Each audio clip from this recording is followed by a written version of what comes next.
উহ, ম্যালেরিয়ার মতন ছেঁচড়া অসুখ পৃথিবীতে আর কিছু আছে কি? এই দেখ না, শখ করে সেদিন ঠাকুরিয়ার লেক দেখতে গিয়েছিলাম সন্ধ্যার একটু আগে। হঠাৎ কাঁপুনি দিয়ে আবার জ্বর এলো। সে কি যে জ্বর, যে কাঁপুনি! না পারি দাঁড়াতে, না পারি বসতে, একেবারে ঘাসের ওপর পড়লুম শুয়ে। কি শীত রে বাপ! পা থেকে মাথা পর্যন্ত চাদর মুড়ি দিয়ে কাঁপতে কাঁপতে কেমন যেন আচ্ছন্নের মতো হয়ে রইলুম। সেইভাবে কতক্ষণ ছিলাম ভগবান জানেন। তবে একবার চাদরের ভিতর থেকে জুলজুল করে চোখ মেলে উঁকি মেরে দেখলুম চারিদিকে গাঢ় অন্ধকারের মেলা বসেছে। কোথাও জনমানবের সাড়া নেই। বুকটা ছ্যাঁত করে উঠল। কোথায় বাগবাজারে আমার বাড়ি, আর কোথায় পড়ে আছি আমি একলা। গুন্ডারা গলায় ছুরি বসাতে পারে, সাপে কামড়াতে পারে, বিনা চিকিৎসায় প্রাণ পাখি ফুরুক করে উড়ে পালিয়ে যেতে পারে। বাড়ির লোক এতক্ষণে হয়তো ভেবেই সারা হচ্ছে, আর তো এখানে থাকা চলে না, যেমন করেই হোক আমাকে আজ বাড়ি যেতে হবে।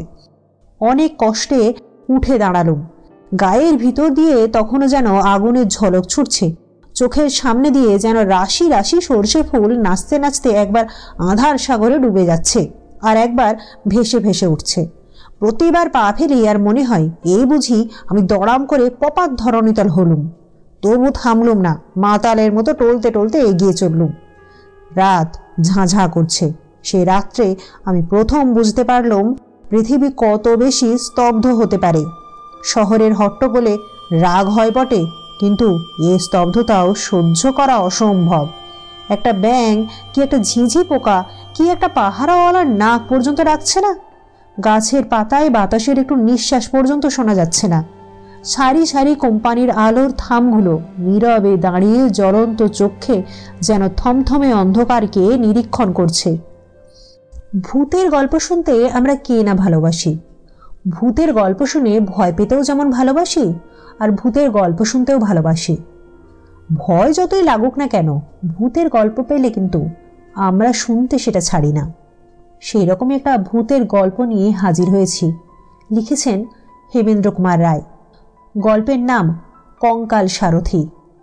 গল্পটি শুনে যদি ভালো লাগে তাহলে অবশ্যই লাইক, কমেন্ট ও শেয়ার করবেন, এবং এরকম আরও গল্প শুনতে চাইলে আমাদের চ্যানেলটিকে অবশ্যই সাবস্ক্রাইব করে রাখবেন।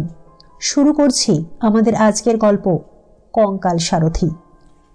তিমির তুলির প্রলেপ মাখানো গাছপালার ফাঁকে ফাঁকে বাড়ির পর বাড়ি দেখা যাচ্ছে বটে, কিন্তু তারাও যেন প্রেতপুরীর মতো নিস্তব্ধ। তাদের ভিতর থেকে একটা ঘুম ভাঙা খোকার কান্নার আওয়াজ পর্যন্ত জেগে উঠছে না। কে যেন আজ নিতুড়ির মন্ত্র পড়ে সমস্ত জগৎকে বোবা করে দিয়ে গেছে। জ্বরের ঘোরে চলছি তো চলেছি। এই নিঃশব্দ পল্লী ছেড়ে শহরের শব্দের রাজ্যে গিয়ে পড়বার জন্যে প্রাণ যেন আয় ঢাই করতে লাগলো। তবু এ পথ আর শেষ হতে চায় না। এই পথ যেন আজও শেষ হবে না, কালও শেষ হবে না। আমাকে যেন কোন অভিশপ্ত আত্মার মতো চলতে হবে অনন্তকাল ধরে। এক বেচারা ইহুদির গল্প পড়েছিলাম, কার সাপে তাকে নাকি অনন্তকাল ধরে সারা বিশ্বে ছোটাছুটি করে বেড়াতে হয়েছিল। আমারও তাই হলো নাকি? মাথাটা একেবারে নাড়া দিয়ে ভাবলুম, দুচ্ছাই, এসব কি উদ্ভট কথা ভাবছি? জ্বরে আমার মাথাটা খারাপ হয়ে গেল নাকি? মাঝে মাঝে এক একটা মাঠ যেন এক একটা অন্ধকারের মায়া সরোবর। সেখান দিয়ে যেন অন্ধকারের ঢেউ বইছে, অন্ধকারের স্রোত ছুটে আসছে আমাকে গ্রাস করবার জন্যে। অন্ধকারের তরঙ্গের ভিতরে গাছগুলোকে দেখাচ্ছে বড় বড় দৈত্য দানবের মতো। পথিকের হৃৎপিণ্ড ছিঁড়ে নেবার জন্যে ওরা ওত পেতে প্রস্তুত হয়ে আছে। কান্না ভরা কনকনে বাতাস এসে চুপি চুপি যেন আমার কানে কানে বলে যাচ্ছে, ওহে নিঝুম রাতের অজানা মানুষ, এ মৃত্যুপুরীর ভিতর দিয়ে কোথায় চলেছ তুমি? আমার কথা শোনো, ভূতেরা একে একে জেগে উঠছে। এই বেলা প্রাণ নিয়ে পালিয়ে যাও, পালিয়ে যাও, যাও। আরও খানিক অগ্রসর হয়ে মনে হলো পৃথিবীর সমস্ত শব্দ এসে আমার দুই পায়ের দুই জুতোর ভিতরে আশ্রয় নিয়েছে। প্রত্যেকবার পা ফেলি আর সেই শব্দগুলো জুতোর ভিতর থেকে চলকে উঠে পথের ওপর আছাড় খেয়ে পড়ে আমাকে চমকে চমকে তোলে। শব্দ শুনতে চাই, নিজের পায়ের শব্দ শুনতে পাচ্ছি, কিন্তু কেন জানি না সে শব্দ শুনে শুনে আমার খুশি হবে কি আরও বেশি নেতিয়ে পড়তে লাগলাম। সে যেন রাজপথে ঘুমন্ত কোনো অশরীরী প্রেতাত্মার চিৎকার। আমার পদাঘাতে সে যন্ত্রণায় গজরে গজরে উঠছে। আহ, এতক্ষণ পরে রসা রোডের মোড়ে এসে পড়লুম। স্বস্তির নিঃশ্বাস ফেলে ট্রামওয়ের একটা লোহার থামে ঠেসান দিয়ে দাঁড়িয়ে খানিকক্ষণ জিরিয়ে নিলুম। এখানটাও তেমনই নির্জন ও তেমনই নিস্তব্ধ হলেও আমার মন যেন অনেকটা আরাম পেল।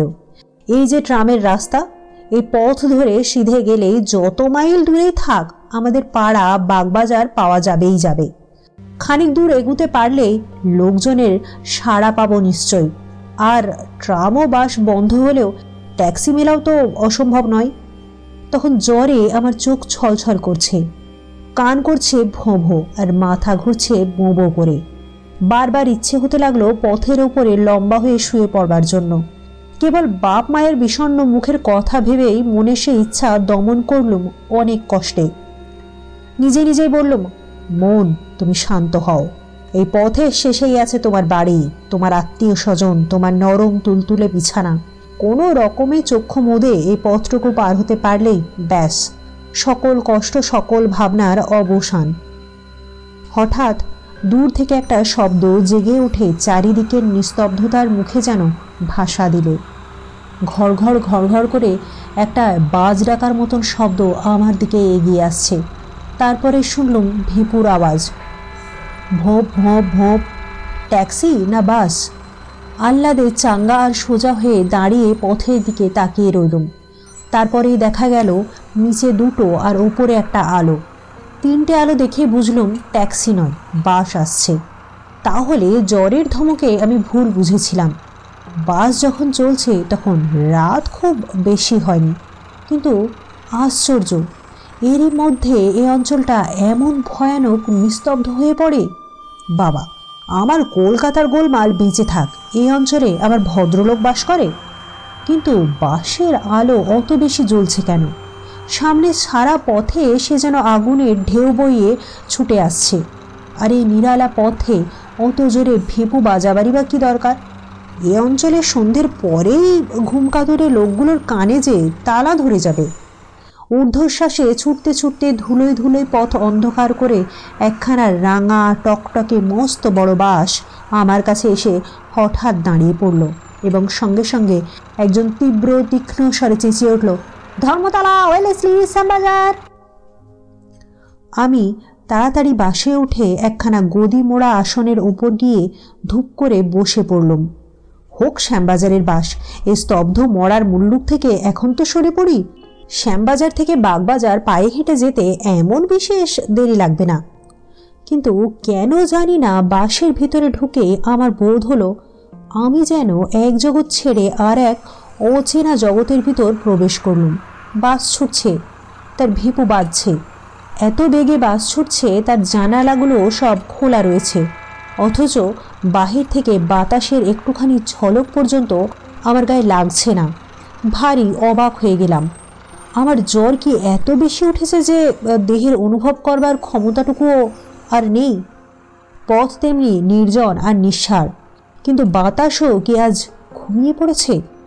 আমার মনে হতে লাগলো দম বন্ধ হয়ে সারা পৃথিবী আজ মারা পড়েছে। তার কোথাও আর জীবনের লক্ষণ নেই। বেঁচে আছি খালি আমি ও এই বাসের ড্রাইভার কন্ডাক্টর। আমরা তিনজন ছাড়া বাসের ভিতরেও কোনো আরোহী ছিল না। থাকবেই বা কেন? এত রাতে কার ঘাড়ে ভূত চাপবে যে বাসে চড়ে বেড়াতে বেরোবে? বাসের ভিপু বাজছে আর বাজছে আর বাজছে, কান ঝালাপালা হয়ে গেল। কন্ডাক্টরের দিকে ফিরে বিরক্ত স্বরে বললুম, ড্রাইভারকে বারণ করে দাও, পথে লোকও নেই, গাড়িও নেই, শুধু এত হর্ন বাজাচ্ছে কেন? লোকটা শিখ, মস্ত বড় লম্বা দেহ, মস্ত বড় দাড়ি। সে কালা আর বোবার মতো আমার পানে আড়ষ্ট চোখে তাকিয়ে রইল। আবার বললুম, শুনছো, হর্ন দিতে বারণ করো। সে তবু জবাব দিলে না, ড্রাইভারকে হর্ন থামাতেও বললে না। লোকটা সত্যি সত্যি কালা ও বোবা নাকি? কিন্তু না, তাই বা হবে কি করে? এই খানিক আগেই তো সে ধর্মতলা, ওয়েলেসলি, শ্যামবাজার বলে চেঁচিয়ে পাড়া মাত করছিল। সে বোধহয় আমার কথার জবাব দিতে চায় না। এরা কি ভেবেছে যে এদের ভেপুর আওয়াজে সারা শহরের ঘুম ভেঙে যাবে, আর তাহলে সবাই বিছানা থেকে লাফিয়ে পড়ে ছুটে এসে বাসের প্যাসেঞ্জার হয়ে বসবে? কিন্তু শহর জাগবার কোনো লক্ষণ প্রকাশ করলে না। পথের আশেপাশে নেড়ি কুকুরগুলো আরাম করে কুণ্ডলি পাকিয়ে শুয়ে শুয়ে ঘুমোচ্ছিল, কিন্তু এই বাসের সাড়া পেয়ে তারা তাড়াতাড়ি উঠে ল্যাজ পেটের তলায় ঢুকিয়ে ছুটে পালাতে লাগলো।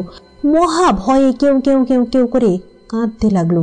আজকে বাইরের জীবের সাড়া পাওয়া যাচ্ছে কেবল ওই কুকুরগুলোর কাছ থেকে, কিন্তু তারাও দেখা দিয়েই অদৃশ্য হচ্ছে। কুকুরগুলো কেন আমাদের বাস দেখে পালাচ্ছে? মনের ভিতর কেবল এই প্রশ্নই জাগতে লাগলো। কেন কেন? কন্ডাক্টর কেন আমার কথার জবাব দিচ্ছে না? কেন? ড্রাইভার কেন ক্রমাগত ভেপু বাজাচ্ছে? কেন? কন্ডাক্টরের দিকে ফিরে বলল, তোমার ভাড়া পয়সা নাও। সে মস্ত একখানা কালো হাত বাড়ালে। ভাড়া দিয়ে টিকিট নেবার সময়ে আমার হাতে তার হাতের ছোঁয়া লাগলো। ওহ, অমনি মনে হলো কে যেন একখানা তীক্ষ্ণ বরফের ছুরি দিয়ে আমার হাতে খ্যাঁচ করে খোঁচা মারলে। জ্যান্ত মানুষের হাত এমন কনকনে ঠান্ডা হয়? আশ্চর্য হয়ে তার মুখের পানে তাকালুম। তার লম্বা চুল আর দাড়ি গোঁফের জঙ্গলে ভরা মুখখানা বাসি মরার মতো স্থির। তার চোখেও পলক পড়ছে না। তার চোখ যেন পাথরে গড়া। আমার বুকটা গুড়গুড় করতে লাগলো। আজকের এই শহরের এই নির্জনতা, পৃথিবীর এই নিস্তব্ধতা, বাতাসের এই অভাব, ভাড়াটে বাসের এই ভেপুর আওয়াজ, কন্ডাক্টরের এই উদাসীন মূর্তি, সমস্তই যেন রহস্যময়, সমস্তই যেন অস্বাভাবিক। কি কুক্ষণে আজ বাড়ির বাইরে পা দিয়েছি। যতবার ফিরে তাকাই ততবারই কন্ডাক্টরের সেই মরার মতো স্থির মুখ আর পলক হারা পাথরে দৃষ্টি চোখে পড়ে। কেমন একটা অমানসিকভাবে আমার মনটা ছেয়ে গেল। আর সহ্য করতে পারলুম না। সামনের বেঞ্চের ওপরে দুই হাতের ভিতরে মাথা রেখে চোখ মুদে আমি চুপ করে বসে রইলুম। ভাবলুম শ্যামবাজারে পৌঁছবার আগে আর মাথা তুলে চাইব না, কিন্তু মাথা তুলতে হলো, আবার চোখ খুলতেও হলো। প্রায় 1 ঘন্টারও বেশি সময় কেটে গেছে। গাড়িও না থেমে ক্রমাগত ছুটছে, তবু এখনও শ্যামবাজার এলো না কেন? মুখ তুলে জানালা দিয়ে মুখ বাড়িয়ে আমার আর বিস্ময়ের সীমা রইল না। শ্যামবাজার তো অনেক দূরের কথা, গাড়ি এখনো ভবানীপুরেই আসেনি। অথচ গাড়ি এত বেগে ছুটছে যে পথের দুপাশের বাড়িগুলো তীরের মতন পিছনে সরে সরে যাচ্ছে। এও কি সম্ভব? হতভম্বের মতন আমি মুখ ফিরিয়ে দেখি গাড়ির ভিতরে 10-12 জন লোক বসে রয়েছে। নিজের চোখকেও আমি আর বিশ্বাস করতে পারলাম না।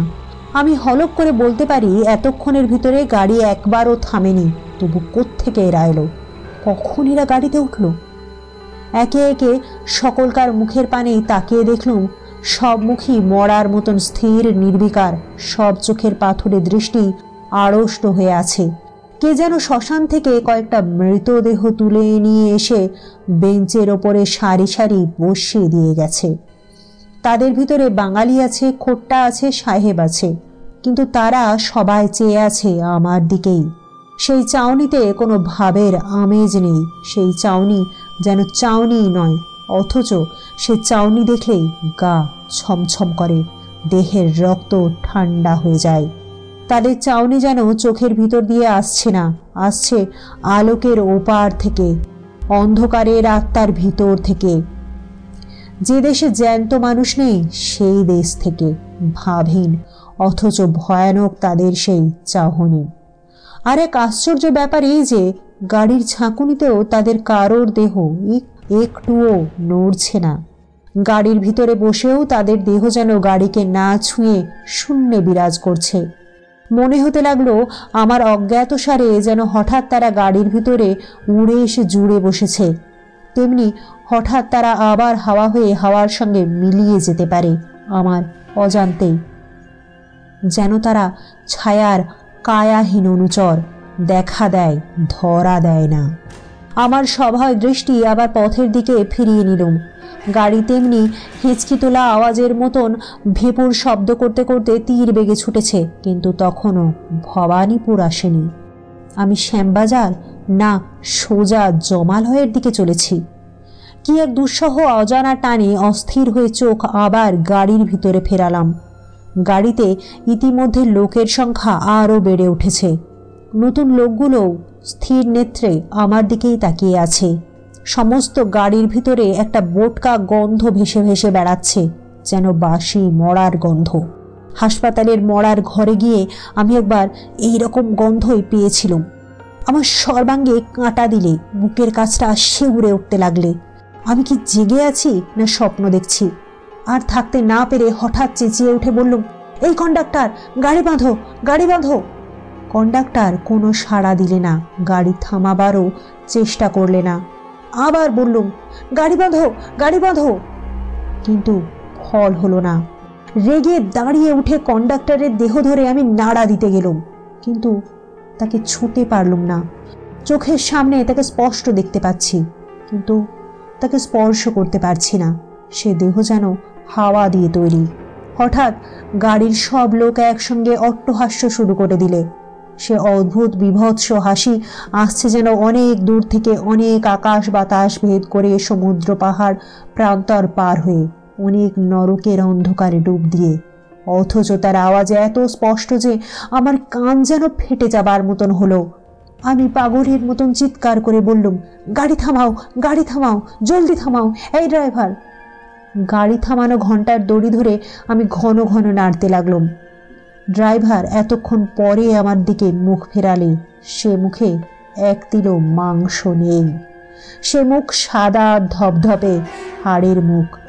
নাক চোখের জায়গায় তিন তিনটে গর্ত, দু ঠোঁটের জায়গায় 2 সারি দাঁত বেরিয়ে আছে। এতক্ষণ তবে পোশাক পরা কঙ্কালটাই গাড়ি চালিয়ে আসছে। গাড়ির ভিতরে অট্টহাসির আওয়াজ আরও বেড়ে উঠল। আর সইতে পারলুম না। সে ভীষণ অট্টহাসি শুনতে শুনতে আমি একেবারে অজ্ঞান হয়ে গেলুম। জ্ঞান হয়ে দেখলুম নিজের ঘরের বিছানায় শুয়ে আছি। আমার চারপাশে বসে মা, বাবা, ভাই আর বোনেরা।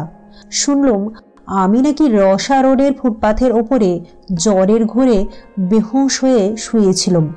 কালকে রাতের বিভীষিকার কথা সকলকে বললুম। বাবা বললেন, ওসব বাজে কথা। জ্বরের ঝুঁকে লেকের ধার থেকে রসা রোড পর্যন্ত এসে তুমি বেহুশ হয়ে পড়েছিলে, তারপর ওইসব খেয়াল দেখেছ। কিন্তু আমার মন বলতে লাগলো, না না, আমি যা দেখেছি তা খেয়াল নয়, খেয়াল নয়। শেষ হলো আমাদের আজকের গল্প, হেমেন্দ্র কুমার রায় রচিত কঙ্কাল সারথি। গল্পটি শুনে যদি ভালো লেগে থাকে তাহলে অবশ্যই লাইক, কমেন্ট ও শেয়ার করবেন, এবং আমাদের চ্যানেলে আজ প্রথম এসে থাকলে চ্যানেলটিকে অবশ্যই সাবস্ক্রাইব করে রাখবেন। নমস্কার।